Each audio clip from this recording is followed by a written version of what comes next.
Hermanos, vamos nuevamente a la epístola de Judas. Ustedes ven, estoy en el versículo 3 y ya se nos acabó esta corta media semana. Vamos a leer el versículo 3 y el versículo 4.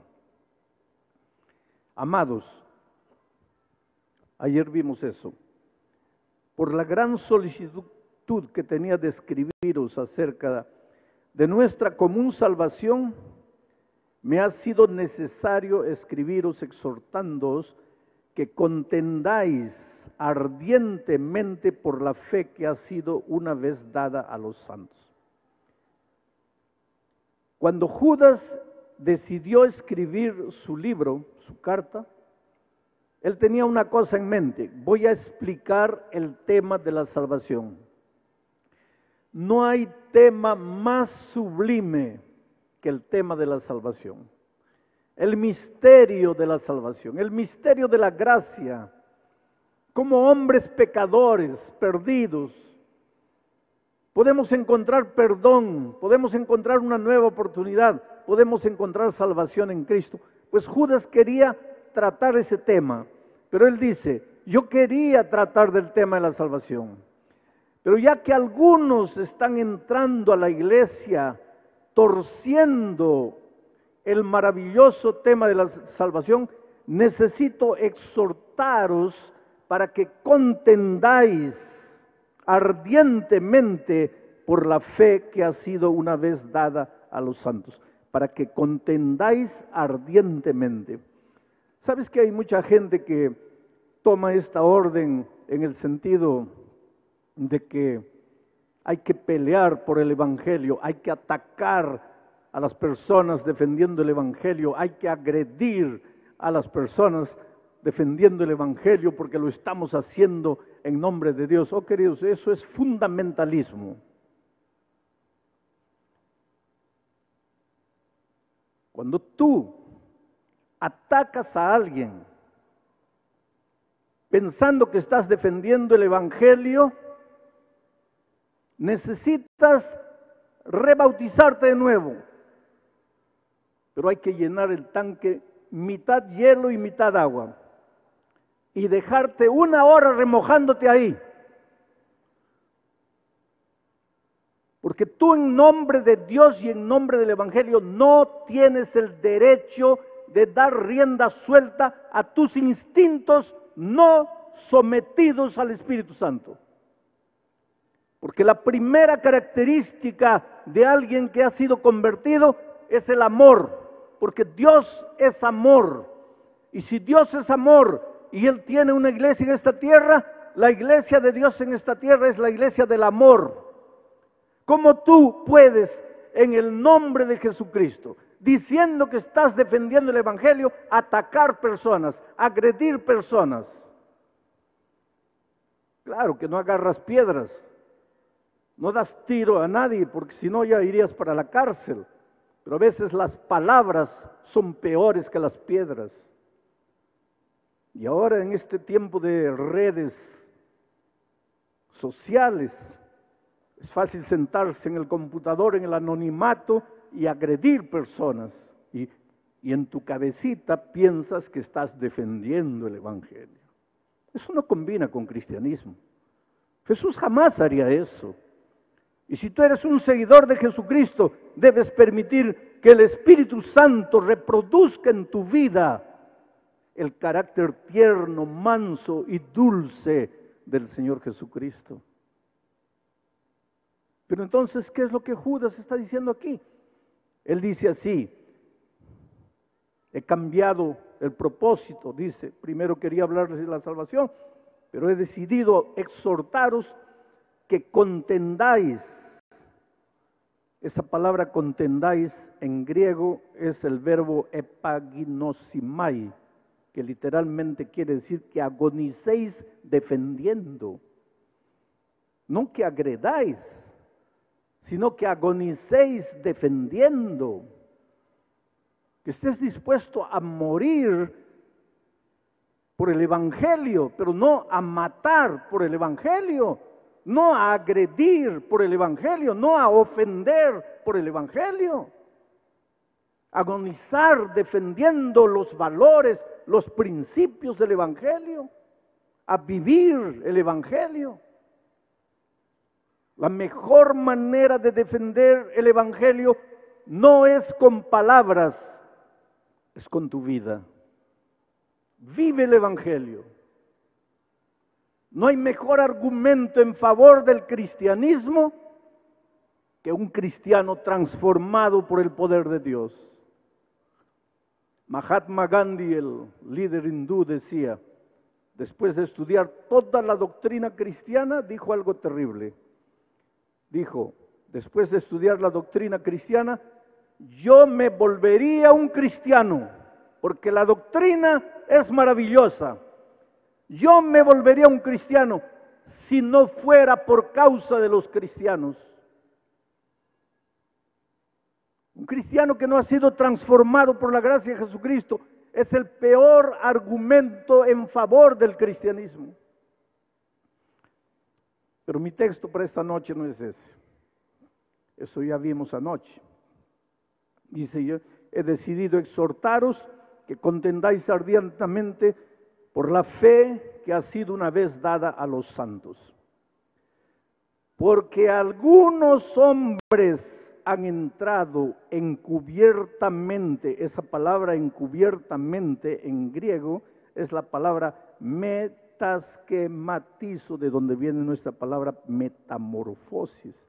Es decir, algunos hombres han entrado, pero entran pareciendo una cosa y se van transformando, se van metamorfoseando, y después se muestran como son, pero entran de mansito.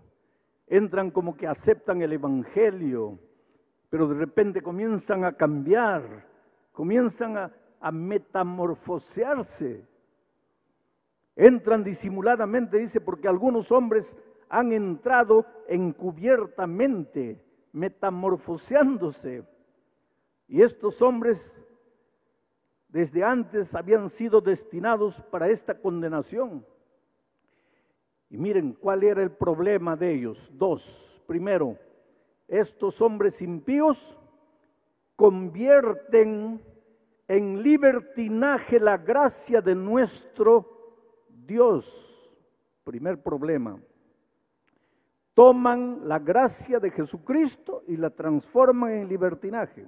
Y segundo problema, y con este hecho niegan al propio Dios, al único soberano, a nuestro Señor Jesucristo. Vamos a analizar estos dos conceptos de apostasía que comenzaban a entrar en la iglesia. Dice, estos impíos convierten la gracia de Dios en libertinaje. Trata de pensar lo que está diciendo Judas. Estos impíos tratan de convertir la gracia de Dios en libertinaje. Quiere decir que esta gente habla de la gracia. Esta gente predica acerca de la gracia. Esta gente enseña acerca de la gracia. Pero Judas le dice, estos impíos. ¿Cómo puede alguien que cree en la gracia ser impío? ¿Cómo puede alguien que predica, que enseña, que canta sobre la gracia ser impío? Pero es lo que Judas dice. ¿Y por qué los llama impíos?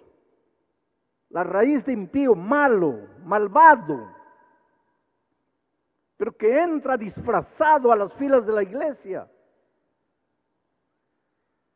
Estos impíos toman un tema tan lindo, tan maravilloso como es la gracia de Jesucristo. ¿Qué es lo que te enseña la gracia de Jesucristo? Hijo, no importa quién eres, no importa cómo vives, no importa lo que has hecho, ven a los brazos del Señor Jesucristo para nacer de nuevo, ven para que seas transformado. Pero ¿qué hacen estos impíos? Ellos te dicen así, ven, la gracia de Jesucristo es abundante. No necesitas hacer nada para salvarte porque Cristo lo hace todo. Tú puedes continuar viviendo en tu pecado, pero Dios es amor y como Dios es amor, ya estás salvo.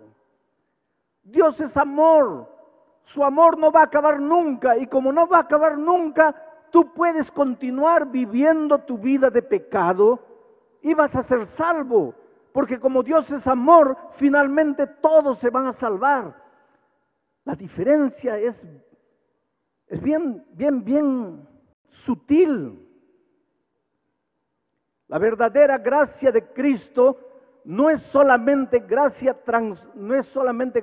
perdonadora, es gracia transformadora. Pero lo que estos impíos enseñaban es, la gracia de Cristo es permiso para que continúes viviendo como quieras vivir, porque Dios te ama tanto que de todas maneras te vas a salvar. Y querido, nunca como hoy hemos vivido en tiempos cuando la gracia maravillosa de Cristo ha sido transformada en libertinaje.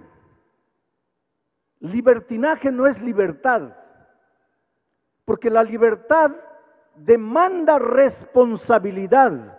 El libertinaje no. El libertinaje es hacer lo que tú quieres, vivir como tú quieres, andar como tú quieres y por donde tú quieres. Eso es libertinaje. Libertad está ligada a la responsabilidad.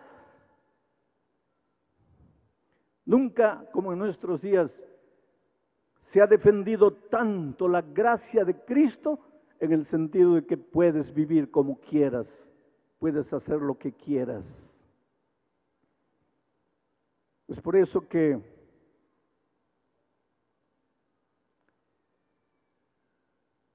un hombre que duerme con otro hombre y no quiere abandonar el camino del pecado, dice que porque Dios es misericordioso y abundante en gracia, lo va a aceptar en su pecado. Oh, querido, Dios te ama mucho. Y te digo una cosa, no hay pecado que puedas haber cometido en la vida que Dios no te pueda perdonar. Dios es poderoso. No hay nada en tu vida que Dios no pueda transformar. Puedes venir a Él, leproso, inmundo, sucio, caer a sus brazos, pero su poder, su gracia, su amor te transforma. No te deja como estás. Pero una de las apostasías que estaba entrando a la iglesia en los tiempos de Judas es el hecho de que no te preocupes con tu vida, porque Dios te ama, porque su gracia es abundante. Y en los tiempos de Cristo, para eso había que hacer una cosa. En los tiempos de Judas, para eso había que hacer una cosa. Había que sacar de la Biblia el concepto de la ley. ¿Sabes qué? En la iglesia primitiva habían dos problemas con relación a la ley. Primer problema, los judaizantes. Los judaizantes enseñaban que tenías que guardar la ley para salvarte. Un error, una apostasía. Saca de tu cabecita la idea de que tienes que guardar mandamientos para salvarte, querido. Saca de tu cabeza la idea de que tienes que cumplir la ley al pie de la letra para salvarte. Porque si tienes que cumplir la ley para salvarte, entonces la salvación no es por gracia, es por obras. La justicia no es de Cristo, es tu justicia humana, trapo de inmundicia.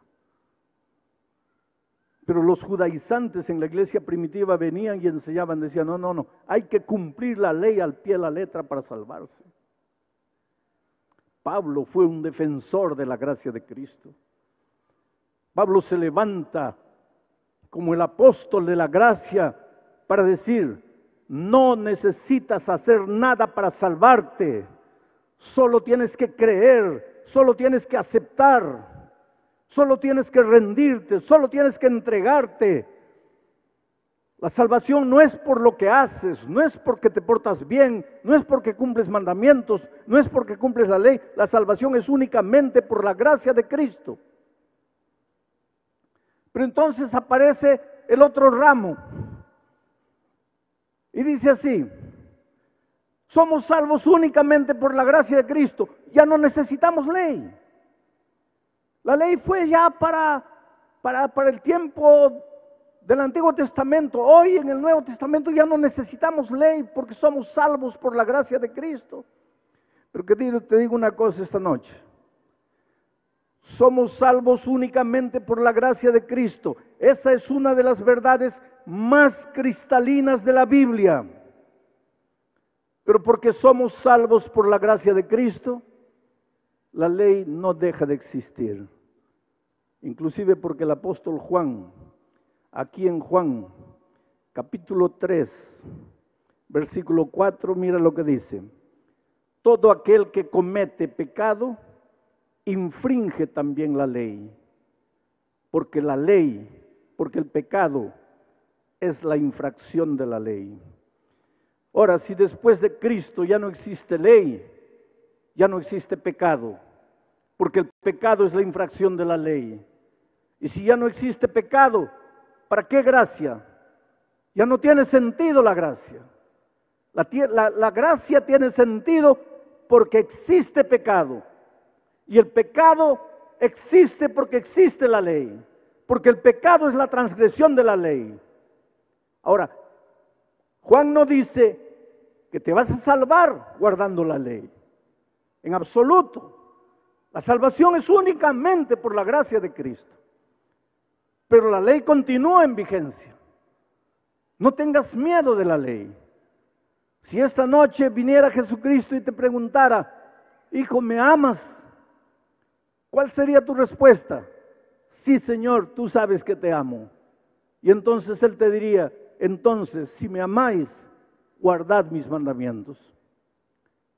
Él no te está diciendo: para que te salves, guarda mis mandamientos. Él dice: si me amas, guarda mis mandamientos. La obediencia no es un requisito de salvación, porque la salvación es por gracia. La obediencia es una expresión de amor. No te atrevas a decir que amas a Dios si quieres continuar andando en tus propios caminos. No te atrevas a decir que Jesús es lo más lindo que sucedió en tu vida si no estás dispuesto a obedecerle. Oh, querido, Dios te ama. ¿Sabes por qué Dios no aprueba el pecado? Y hay una cosa que tenemos que entender esta noche. Una cosa es el pecado y otra cosa es el pecador. Voy a repetir: una cosa es el pecado y otra cosa es el pecador. Jamás queriendo combatir el pecado, combatas al pecador. Jamás queriendo reprobar al pecado, repruebes al pecador. El pecado es lo más sucio, lo más inmoral y lo más opuesto al carácter de Dios. Pero el pecador es el ser más precioso a los ojos de Dios. No golpees al pecador queriendo golpear al pecado. Y te voy a decir algo más. Cuando Cristo venga por segunda vez, viene a destruir al pecado. Viene a colocar un punto final al pecado. No viene a destruir a los seres humanos. Pero pastor, ¿los pecadores no serán destruidos? Te voy a explicar. ¿Quién es el pecador? El que se agarra al pecado. ¿Qué es el pecado? La transgresión de la ley. Pecador es todo aquel que está agarrado al pecado. Ya vimos la primera noche que la Biblia es un libro de llamado. Dios te llama. ¿De dónde te llama? De aquí, del territorio del pecado. te llama para el territorio de la vida. Ven, ven, ven. Venid a mí todos los que estáis trabajados y cansados. ¿Cansado de qué? Cansado de luchar, luchar sin poder. Cansado de intentar sin alcanzar. Cansado de sufrir. Ven, ven, ven. El Evangelio es la buena noticia de que hay solución para tu vida. Sal, sal del territorio del pecado. Ven. Dios no te puede tomar por la fuerza y arrancar del territorio del pecado. Tú tienes que querer. Tú tienes que decir sí. Jesús te llama y te dice, ven, ven, ven. Hoy es el día de buena nueva. Hoy es el día de salvación. Si oyeres hoy su voz, no endurezcáis vuestro corazón. Jesús te llama y te llama.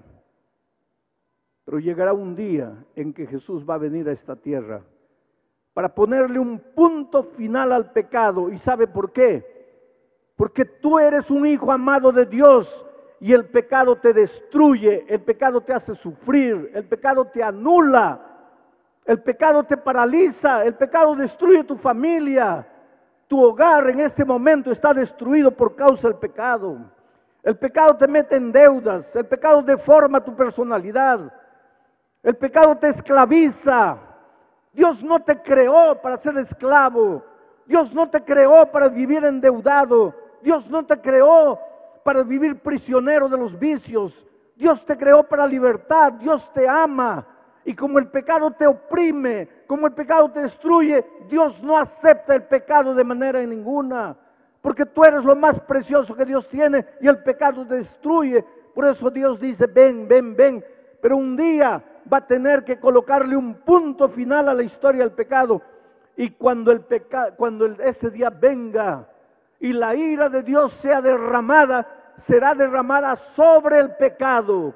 Y los únicos seres humanos que serán destruidos serán aquellos que se agarraron con uñas y dientes del pecado y no lo quisieron soltar. Tú no tienes que tener miedo de los juicios divinos, porque hoy es el día de buena nueva. Dios te llama, te llama, te llama. Dios te suplica. Dios dice, aquí estoy a la puerta de tu corazón y te llamo. Si vienes a mí, entraré. Si me abres la puerta, entraré, viviré contigo. Oh queridos, ¿cómo entender que la gracia de Cristo no es licencia para pecar? ¿Cómo entender que la gracia de Cristo cuando llega a tu vida no te libra solamente del peso, de la culpa de tu vida pasada, sino que te liberta de las cadenas del pecado?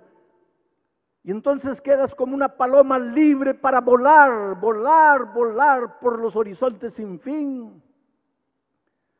Si tú crees en la gracia perdonadora y transformadora de Cristo, esta noche puedes haber entrado aquí arrastrándote en tu pecado, amarrado a corrientes de vicios, de hábitos que te destruyen, amarrado a sentimientos de los cuales no te puedes libertar, amarrado a pensamientos inmundos que te perturban de día y de noche.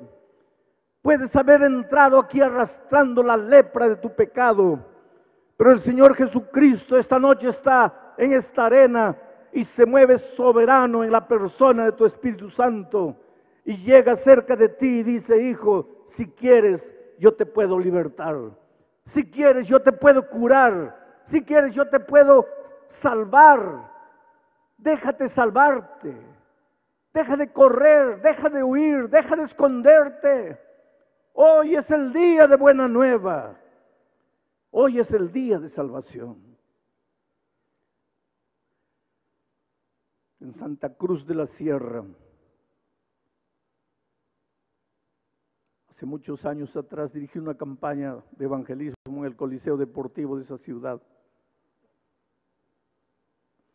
Al final hice una invitación y dije, ¿cuántos quieren entregarle el corazón a Jesucristo? Y un ebrio vino por el corredor central. Estaba completamente ebrio porque él venía, pero venía tambaleándose. Y toda la gente se reía porque seguramente pensaba, ese pobre ebrio no sabe lo que está haciendo. pero él vino así ebrio, porque esa noche yo dije, ven a Jesús. Estás drogado, ven trayéndole tu drogadicción. Eres víctima de algún vicio, ven trayéndole tu vicio. No puedes sacar de tu corazón el odio, ven trayéndole tu odio. Ven a Jesucristo como estás. Recibe la gracia perdonadora, pero también recibirás la gracia transformadora. Ven a Jesucristo como estás. Y ese borracho creyó y fue allá tambaleando. Llegó aquí adelante y comenzó a llorar, llorar, llorar. Pues todos los ebrios lloran, eso no es novedad. Mucha gente llegó aquella noche al llamado, mucha gente. A la noche siguiente yo dije, los que han venido anoche ya no se levanten hoy. ¿Cuántos quieren entregar el corazón a Jesús? Y la primera persona que se levantó fue de nuevo el ebrio y vino todo tambaleando por el corredor. Y ahora sí la gente comenzó a reír porque pensaban, está viendo, no sabe nada, no se da cuenta de nada, no entiende nada. El pastor dijo, los que se han levantado anoche ya no vengan, y él ya se levantó anoche. La tercera noche dije, ¿cuántos quieren aceptar a Jesús esta noche? Los que se han levantado las otras noches no vengan. Y pensé, el ebrio se va a levantar, pero el ebrio no apareció. No apareció la cuarta noche, ni la quinta, ni la sexta noche. La penúltima noche apareció. Yo dije, ¿cuántos quieren aceptar el bautismo para nacer de nuevo en Cristo Jesús? Y la primera persona que vino delante fue un hombre pantalón jeans, camisa blanca, bien bañado. No parecía el ebrio, porque el ebrio era un pordiosero, sucio, inmundo, barba larga, cabello largo, olía mal. Yo me di cuenta porque las personas llegaban a su lado y se apartaban, no podían soportar el olor. Pero ahora estaba bien bañado, se notaba que se había echado gel en el cabello. Y aquí adelante lloraba y lloraba y lloraba. Yo le dije, creo que te conozco. Y él dijo, sí, pastor, el borracho, el ebrio soy yo. Pero ya no estaba ebrio. Esa noche fui al camarín y cuando ya salía para el hotel, lo encontré en el corredor llorando. Le pregunté, ¿por qué lloras? Y él me dijo, mire, es que yo quería bautizarme esta noche, pero los hermanos no quieren. ¿Y por qué no quieren? Porque dice que yo al comienzo de la semana estaba borracho y ¿cómo me voy a bautizar ahora? Me han pedido que espere un poco. Y está bien, pastor, yo voy a esperar. Pero si ellos conocieran mi historia, ellos no me pedirían que espere. ¿Y cuál es tu historia? Y él me contó. Con 20, 21 años, era ingeniero de minas de una de las más grandes empresas mineras allá de Bolivia. Se casó, fue a la luna de miel. Cuando estaba regresando, sufrió un accidente de tránsito, cayó, murió la esposa, él salió vivo. Y él contándome la historia, él lloraba y decía, pastor, yo maté a mi esposa, una joven de 20 años, en la flor de la vida. Le dije, no, me estás diciendo que fue un accidente. Sí, pastor, pero quien tenía que morir era yo, quien estaba manejando el carro era yo. ¿Por qué salí vivo? ¿Por qué ella murió? Y él me dice, en ese tiempo yo no conocía a Jesucristo. Yo, querido, yo te pregunto, cuando el dolor de esta vida llega, porque el dolor llega, a veces el dolor de esta vida te golpea aquí en el hígado, te deja sin poder respirar. Cuando un hijo muere, cuando pierdes el empleo, cuando te dicen que estás con cáncer, cuando te dan solo 2 meses de vida, cuando el dolor te llega. Y si tú no tienes a Cristo, ¿qué haces? Pues él me dijo, pastor, en ese tiempo yo no tenía a Jesús. Entonces comencé a beber para olvidar mi dolor, beber. En 6 meses perdí el empleo. Bebía todos los días. Perdí la familia, perdí los amigos, perdí todo. Pastor, durante 30 años he vivido en la calle, haraposo, mendigo. pidiendo limosna para beber, 30 años sumergido en el vicio, durmiendo en los cementerios, durmiendo en la calle. Y la primera noche que entré aquí, yo no entré porque quería escuchar el evangelio, sino porque la puerta estaba abierta. Y a pesar que yo estaba borracho, entendí lo que usted dijo, que Jesús me ama, que Jesús podía transformar mi vida. Y cuántas veces yo, en las noches frías, levanté los ojos al cielo y dije, Dios mío, ¿para qué vine al mundo? ¿Para qué estoy aquí? ¿Para qué nací? Y ahora usted me decía que si le entregaba mi vida a Cristo, su gracia perdonadora sería también su gracia transformadora. Y yo creí, pastor, y por eso la primera noche, así ebrio, fui adelante. Y la segunda noche, ¿usted piensa que yo no entendí? Yo entendí. Usted dijo que no vinieran las personas de la noche anterior. Pero es que la noche anterior, después de aceptar a Jesucristo, yo salí y continué bebiendo. Entonces la siguiente noche dije, mi decisión de ayer ya no sirvió. Me voy a entregar de nuevo. Por eso vine, aunque la gente no entendía y se reía de mí. Pero esa noche salí y ya no bebí. Y pastor, hoy está completando 5 días después de 30 años que he bebido todos los días. Hoy completo 5 días sin colocar una gota de alcohol en mi boca. Eso es un milagro. Yo te digo una cosa, querido, eso es un milagro. La vida cristiana está hecha de milagros. Mientras estés prisionero del pecado, justificando tu pecado, explicando tu pecado, tratando de driblear la palabra de Dios, mientras estés tratando de esconderte en tus propios argumentos, no eres feliz, no tienes paz en el corazón. Necesitas rendirte, necesitas entregarte. Hoy es el día de buena nueva, hoy es el día de salvación. Y ese hombre se entregó y quería bautizarse, y los hermanos le dijeron, no puedes bautizarte porque hace 5 días estabas borracho. Había un hermano que estaba al lado escuchando todo y se acercó y lo abrazó emocionado y le dijo, hermano, perdóname, soy yo el que dije que no podías bautizarte, pero es que yo no conocía tu historia.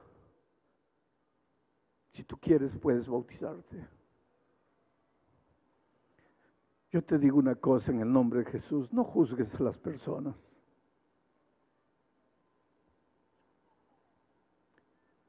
Tú sabes que ninguna mujer nace prostituta. La vida la hace así. Nadie nace drogadicto, la vida lo hace así. No juzgues a nadie. Qué Dios maravilloso que no te juzga a ti, que te acepta como eres. Pero no te acepta para pasarte la mano y decirte, hijito, sigue pecando, que yo te amo. No. Te acepta y te dice, hijo, viviendo la vida que estás viviendo no eres feliz. Entonces yo te acepto para transformarte, para hacerte un hombre nuevo, una mujer nueva, para que pares de vivir los tormentos, las lavaredas de infierno que tu conciencia te hace vivir durante las noches. Aquel hermano lo abrazó y le dijo, si quieres puedes bautizarte. Pasaron 5 años. El último año que estaba trabajando antes de jubilarme, volví a Santa Cruz de la Sierra, prediqué en el mismo Coliseo Deportivo. El pastor me recogió en el hotel, me llevó al Coliseo y cuando estábamos llegando vi a un hombre de chaleco fosforescente con un radio en la mano, con una linterna en la otra, corriendo de un lado para otro, dando instrucciones para que abran la puerta, que cierren la puerta, que organicen allá. Era el coordinador de todos los recepcionistas. Y el pastor me dice, ¿se acuerda de él? No, ese es el ebrio que se levantó 5 años atrás. Ahora transformado. Ahora un príncipe en el reino de Dios. Oh, querido, yo te digo, tú no tienes idea de a dónde Dios te va a llevar. Anoche entró a este auditorio un hombre con la vida destruida, hogar destruido, el peso de la conciencia golpeándolo. Ayer en la noche salía llorando de este auditorio y abrazó a un pastor y le dijo, yo creo en la palabra de Dios porque yo entré uno y estoy saliendo otro. Porque así son las cosas en el reino de Dios. Tú vienes a Él como eres, andrajoso como el hijo pródigo, oliendo a estiércol de puerco, cubierto de trapos de inmundicia. El Padre en su amor te recibe, pero no para dejarte vistiendo trapos de inmundicia. Él te baña, Él te da su manto de justicia divina. Él te hace hijo de nuevo en el reino de Dios. Y no importa lo que has hecho con tu vida. Nunca digas, Dios mío, ¿qué hice con mi vida? Pregúntate, Dios mío, ¿qué haré con mi vida a partir de hoy? Porque hoy es el día de buena nueva. Hoy es el día de salvación. Las 2 noches anteriores ustedes se han levantado aceptando a Jesucristo como su Salvador. Esta noche voy a hacer otra invitación. Si tú quieres prepararte para el bautismo y sellar tu pacto de amor con Dios un día, yo te voy a pedir que te levantes y vengas diciendo, Señor Jesús, yo quiero nacer del agua y del Espíritu.